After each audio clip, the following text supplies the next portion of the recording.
कि जब तक जयमाल नहीं होगा तब तक विवाह नहीं करूंगा। तो लड़की ने भी कहा राम जी ने धनुष तोड़ा था, तुम भी एक लोहा उठा के तोड़ के दिखा तो हम जयमाल की व्यवस्था करा देंगे। भगवान जो किए करना चाहिए, लेकिन उनकी लौकिक लीलाएं, जो अलौकिक लीलाएं, उनको हम ना देखें, ध्यान दें। आज भगवान का लोकमत से विवाह संपन्न हुआ जब जयमाल पड़ी है। गोस्वामी जी ने लिखा कि सिया जयमाल राम उर्मेली गावहि छवियाव लोकी सहेली का ये लोकमत से विवाह संपन्न हुआ। इसके बाद चिट्ठी भेजी गई, चिट्ठी दूत लेके गए और अयोध्या से बारात आई है, बहुत सुंदर बारात आई। और नारद जी ने मुहूर्त निकाला। कौन सा मुहूर्त? अगहन का महीना, मार्गशीर्ष का महीना, शुक्ल पक्ष, पंचमी तिथि, गोधूली बेला, ये मुहूर्त निकाला गया। और ध्यान देना, जैसे ही दशरथ जी आए, जनक जी दोनों मिले हैं, पूरी सभा ने कह दिया कि राम सरिस बर दुल्हन सीता, राम सरिस बर दुल्हन सीता, समधि दशरथ जनक पुनीता, समधि दशरथ जनक समधि दशरथ जनक पुनीता, समधि दशरथ जनक। आज ये विवाह कहने योग्य है, क्योंकि वर और कन्या, समधी समधी, बराती घराती, सबको देखने के बाद मुख से वाह वाह निकल रहा है। इसलिए ये विवाह है, सब एक दूसरे के योग्य है। और आज जैसे ही कहा कि आए दशरथ जी, जनक जी चरणों में गिर पड़े। दशरथ जी ने कहा नहीं महाराज, आपका स्थान चरणों में नहीं, आपका स्थान तो हमारे हृदय में है, बल्कि हमें आपके चरणों में होना चाहिए। जनक जी ने कहा नहीं नहीं, अरे आप तो बड़े हैं, ध्यान देना, कहा आप बड़े हैं। दशरथ जी ने कहा हम बड़े कैसे, हम तो याचक हैं। ध्यान देना, दाता बड़ा होता है, याचक छोटा होता है।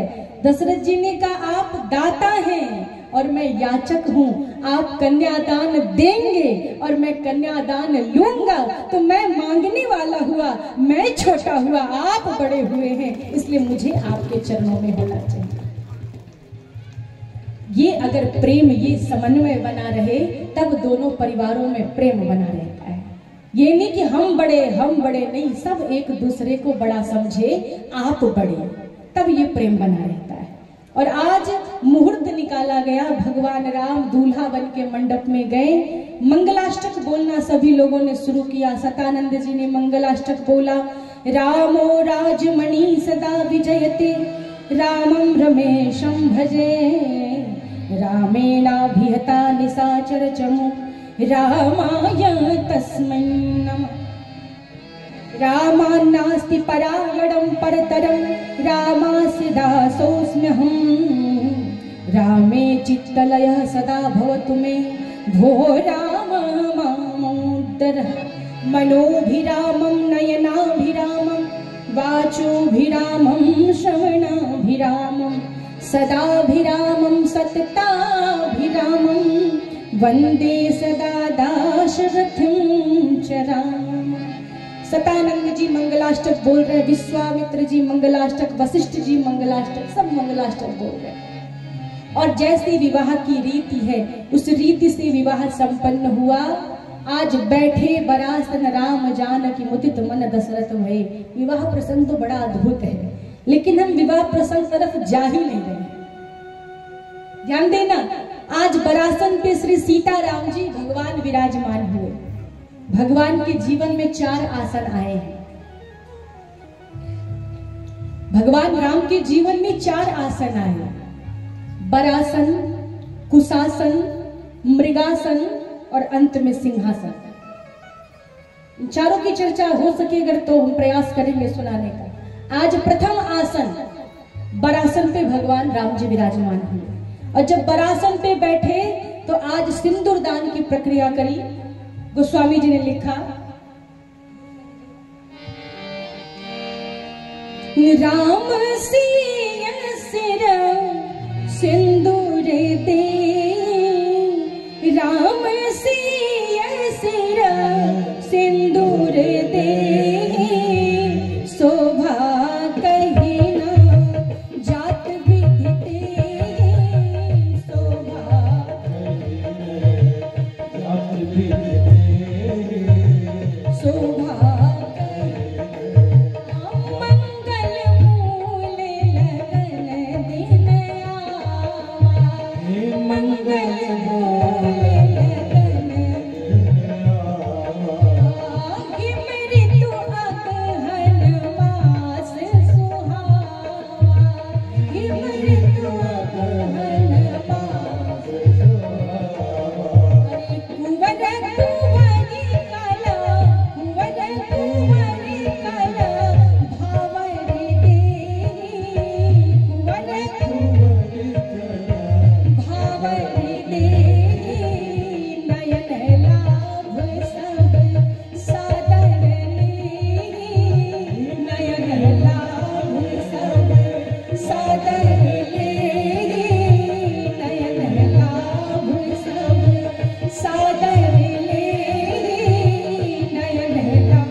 भगवान ने सिंदूर दान किया, भावरी हुई और जैसे जैसे राम जी का विवाह हुआ उसी विधि पूर्वक तीनों भैया का भी विवाह हुआ।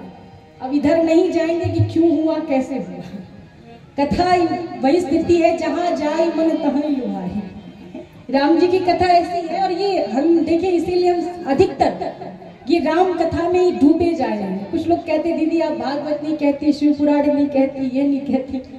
हमने कहा जब इसमें से निकले तब ना कहीं जाए।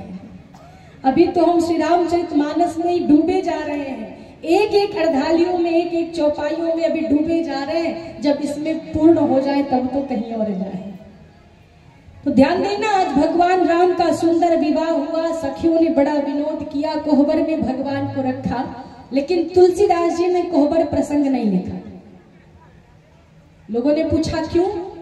अच्छा, भगवान राम को गाली भी सुनने को मिली। लोगों ने कहा पुरुषोत्तम को गाली कैसी? अरे ये तो पुरुषोत्तम है, ये क्यों गाली? तो धीरे से सखियों ने कहा गाली बिना ससुराली कैसी?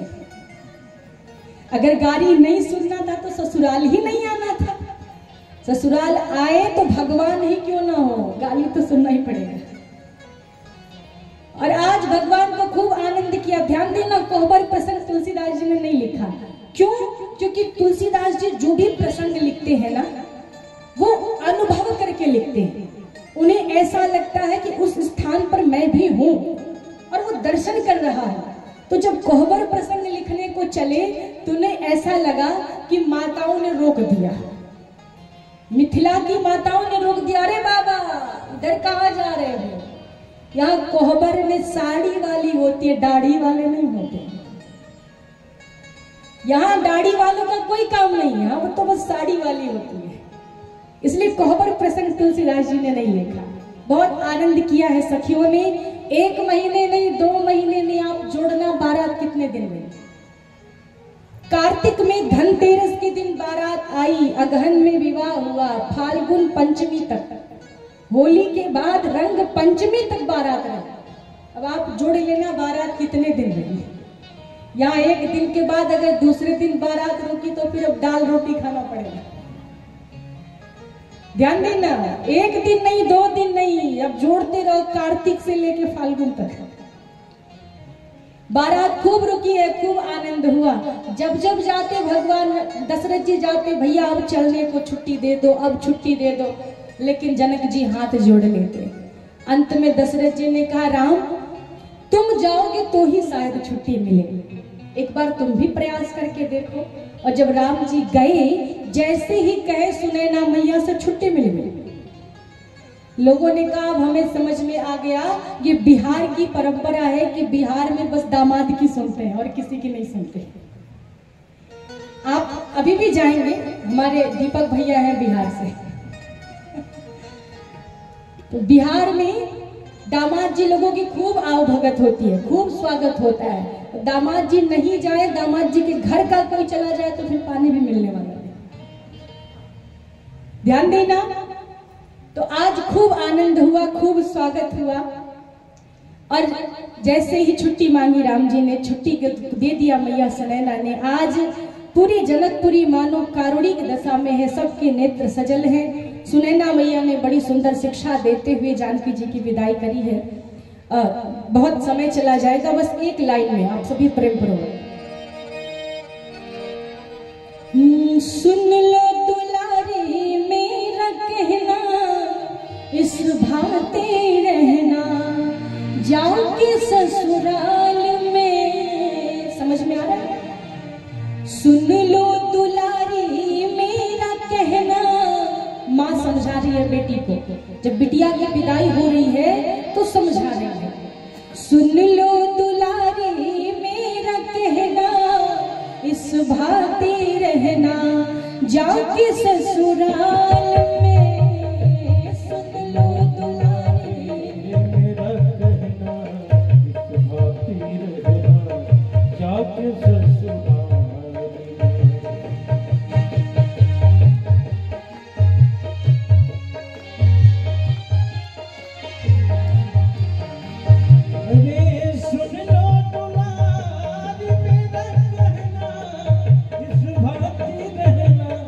जाओ के ससुराल।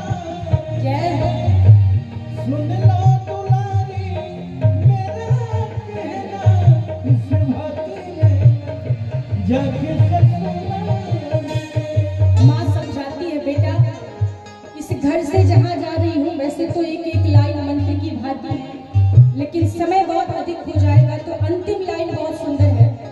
माँ कहती है बेटा, कभी भी अपने ससुराल से गहने की मांग मत करना, आभूषण की मांग मत करना, क्योंकि ये जो आभूषण है ना, ये एक न एक दिन फीके पड़ जाएंगे।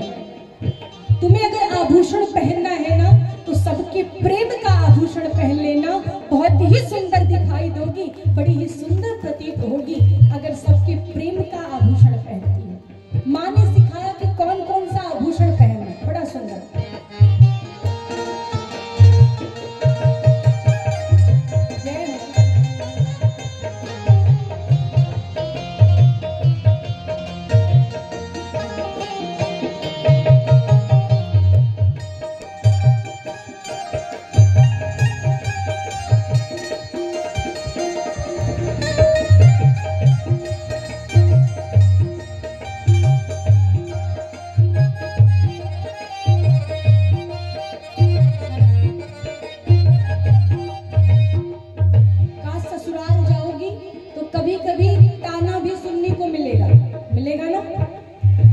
बहुएं बहुत प्रसन्न हो जाती कि मन की बात कह रही। माँ ने सिखाया बेटा, कभी कभी सासू तेरे कड़वे बोल बोलेगी, कभी कभी सासू तेरे कड़वे बोल बोलेगी, मार मार ताना तेरे हृदय को झझोलेगी, मार मार ताना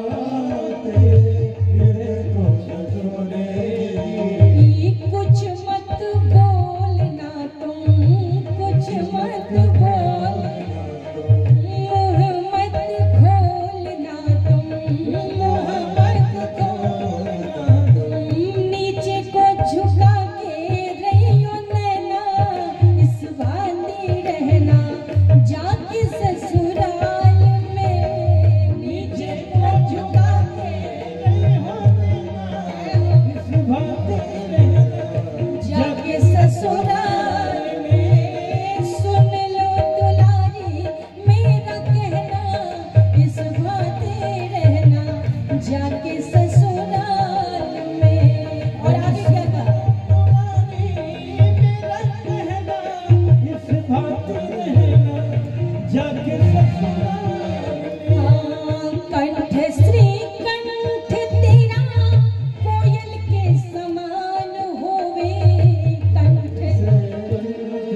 शिक्षा दी। सास ससुर गुरु सेवा करे हूँ, पति रुख लखी आयसु अनुसरे। और जब मैया चली है बड़ी सुंदर